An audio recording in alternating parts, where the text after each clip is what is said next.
Olá, eu sou a Caroline Povoleri e estou de volta com as principais notícias do Brasil e do mundo dessa sexta-feira, dia 15 de dezembro. O ministro Alexandre de Moraes, do Supremo Tribunal Federal, votou nesta madrugada pela condenação de mais 29 réus pelos atos extremistas do dia 8 de janeiro. Eles foram acusados pela Procuradoria-Geral da República pelos crimes de golpe de Estado, associação criminosa, dano e deterioração do patrimônio, entre outros. Até o momento, mais 30 acusados foram condenados por envolvimento nos atos antidemocráticos. A votação segue de forma virtual até o dia 5 de fevereiro de 2024. E os Estados Unidos pediram que a China abandone a sua política econômica, que chamou de dirigista e injusta, contra empresas estrangeiras. A secretária do Tesouro americano Janet Yellen falava em um jantar de gala em Washington, que comemorava o 50º aniversário de um comitê comercial binacional. No evento foi lida uma carta do presidente chinês Xi Jinping, na qual ele garantiu que a modernização de seu país também beneficiará empresas americanas. As empresas americanas têm reclamado do que veem como um ambiente de negócios injusto na China, com poucas proteções de propriedade intelectual e tratamento preferencial para concorrentes locais. De acordo com as denúncias, as buscas e interrogatórios realizados em nome da segurança nacional nos escritórios chineses de empresas americanas aumentaram este ano. E a Hungria bloqueou um novo pacote de ajuda europeia de 50 bilhões de euros à Ucrânia. A medida veio um dia depois que Bruxelas decidiu iniciar negociações formais para a adesão com Kiev. O primeiro-ministro húngaro Viktor Orbán impediu durante a madrugada, em uma reunião de cúpula de líderes europeus, um acordo sobre ajuda financeira para a Ucrânia em sua guerra contra a Rússia. A União Europeia havia aprovado um pouco antes a decisão histórica de iniciar negociações de adesão com a Ucrânia, mas fracassou na aprovação do pacote de ajuda de 50 bilhões de euros, cerca de 270 bilhões de reais. Sempre disse que se alguém quer alterar a lei orçamental e quer por várias razões, esta é uma grande oportunidade para a Hungria deixar claro que deve receber o que merece. Não metade, depois um quarto, mas tem que ficar com tudo. Orbán acrescentou que o veto seria retirado apenas em caso de liberação dos fundos do bloco destinados a seu país, que foram bloqueados por dúvidas sobre a vigência do Estado de Direito. O presidente do Conselho Europeu, Charles Michel, afirmou durante a madrugada que os líderes do bloco devem voltar a abordar o tema em janeiro. A terceira turma do Superior Tribunal de Justiça decidiu que os planos de saúde não podem reduzir o chamado home care, o atendimento hospitalar em domicílio, sem que haja uma indicação médica. No caso julgado pelo STJ, a paciente era uma mulher diagnosticada com Parkinson em evolução. Ela moveu a ação depois que uma operadora reduziu seu tratamento domiciliar, indo de 24 horas para 12 horas por dia. O STJ considerou que isso foi contra a prescrição médica e os princípios da boa-fé. E além de retomar as 24 horas de tratamento, o plano de saúde pagará R$ 5 mil assegurada por danos morais. Em meio às especulações sobre o futuro da faixa de Gaza, o conselheiro de Segurança Nacional dos Estados Unidos, Jake Sullivan, disse nesta sexta-feira que não é apropriado que Israel ocupe a região no longo prazo. O conselheiro de Segurança dos Estados Unidos, Jake Sullivan, visita Israel nesta sexta-feira e reitera o apoio do país, mas atualmente crescem as divergências sobre a guerra travada contra o movimento islamista Hamas.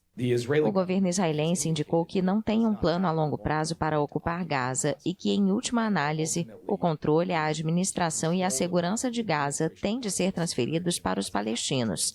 Agora, a questão de como essa transição ocorrerá, sobre que calendário, isso também é algo sobre o qual temos discussões intensas. Mas a posição dos Estados Unidos sobre essa questão é clara. Não acreditamos que faça sentido ou que seja correto que Israel ocupe e reocupe Gaza a longo prazo. Os Estados Unidos são um importante aliado militar de Israel na sua guerra contra o Hamas na faixa de Gaza, que eclodiu em 7 de outubro após um ataque do grupo islamista que matou cerca de 1.200 pessoas em Israel, segundo as autoridades israelenses. Outras 240 pessoas foram sequestradas. Os implacáveis ataques israelenses e uma invasão terrestre de Gaza mataram mais de 18.700 pessoas, de acordo com o último balanço do Ministério da Saúde no território controlado pelo Hamas. Os dois lados relatam que a maioria das vítimas são civis. Os Estados Unidos e Israel concordam que a guerra vai durar meses. E você está preparado para a onda de calor que está vindo por aí? Ela deve afetar 16 estados e mais de 3.000 cidades em todo o país nos próximos dias. Segundo o alerta do Instituto Nacional de Meteorologia em São Paulo, a temperatura deve chegar a 35 graus no final de semana. O alerta vale também para o Rio de Janeiro, Salvador e Porto Alegre, entre outras capitais. Algumas cidades do Centro-Oeste e também do Nordeste devem registrar mais de 40 graus. Só nesse ano, 61 dias registraram calor acima da média em todo o país.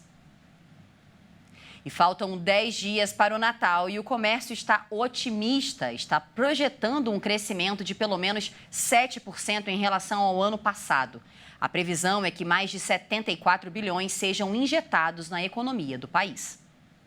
Da pesquisa, o grande destaque do ano deve ser o ramo de hiper e supermercados, que movimentará cerca de 38,6% das vendas, equivalente a cerca de 25 bilhões de reais. Em seguida, vêm os estabelecimentos de itens de vestuário, calçados e acessórios, que devem responder a 33,9%, enquanto as lojas de artigos de uso pessoal e doméstico ocupam a terceira posição. No terceiro trimestre deste ano, a massa real de rendimentos cresceu 5% em comparação com o mesmo período do ano passado, segundo a Pesquisa Nacional por Amostra de Domicílios, a PNAD. Para a Confederação, esse é um fator que contribui para o bom desempenho do varejo no Natal deste ano. Presentes mais caros, como televisores e computadores, estão em 9,4% mais baratos. Por outro lado, as maiores altas serão nos preços de calçados infantis, livros e perfumes, respectivamente. Além disso, setembro e novembro deste ano bateram recorde de importação de produtos natalinos, com o maior volume em 9 anos. 4 estados brasileiros concentram metade das vendas. São Paulo lidera as projeções com mais de 21 bilhões, seguido por Minas Gerais, Rio Grande do Sul e Rio de Janeiro. O Brasil deve encerrar 2023 com um forte aumento de turistas estrangeiros e receita recorde. Segundo o Ministério do Turismo, os números representam altas significativas em relação ao ano passado. O Brasil deve atrair em 2023 mais de 6 milhões de turistas estrangeiros e pode superar a receita recorde de 34 bilhões de reais no setor em um ano. O ministro do Turismo, Celso Sabino, informou que os números representam altas significativas em relação ao ano passado, quando foram recebidos 3 milhões e 600 mil turistas estrangeiros, e a receita gerada com o setor foi 10 bilhões de reais a menos. No acumulado até setembro, a receita com turistas estrangeiros alcançou 25 bilhões de reais e ainda faltam ser contabilizados os números do último trimestre. Segundo o ministro, esforços já estão sendo feitos para melhorar ainda mais os indicadores.